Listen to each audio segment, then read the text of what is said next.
Активисты республиканского движения «Волонтер» запустили акцию «Наш двор, наш дом». Общественники через социальные сети принимают от сыктывкарцев заявки на благоустройство дворовых территорий. За плечами волонтеров уже 2 чистых десанта. В этот раз группа молодых людей совместно с жителями деревяшки в лесозаводе всерьез взялись за заросшую детскую площадку. Виктория Палкина о работе, на которой обычно не хватает сил местных властей.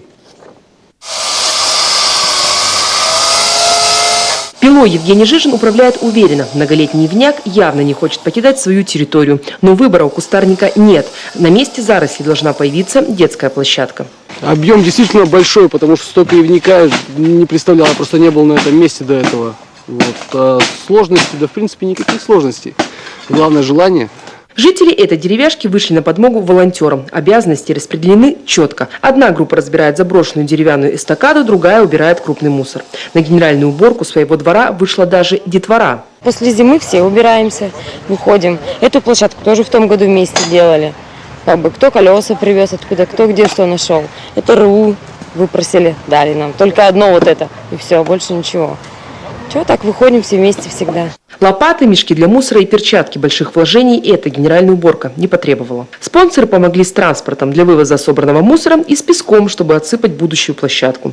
Все организационные вопросы волонтеры взяли на себя. Их оказалось немало. От получения разрешения на вырубку деревьев до договоренностей с городскими предпринимателями. Тут главное взяться и действительно, чтобы это была заинтересованность всех. То есть, потому что если мы обращаемся в управляющую компанию или, допустим, администрацию, меня сразу спрашивают, а что жильцы?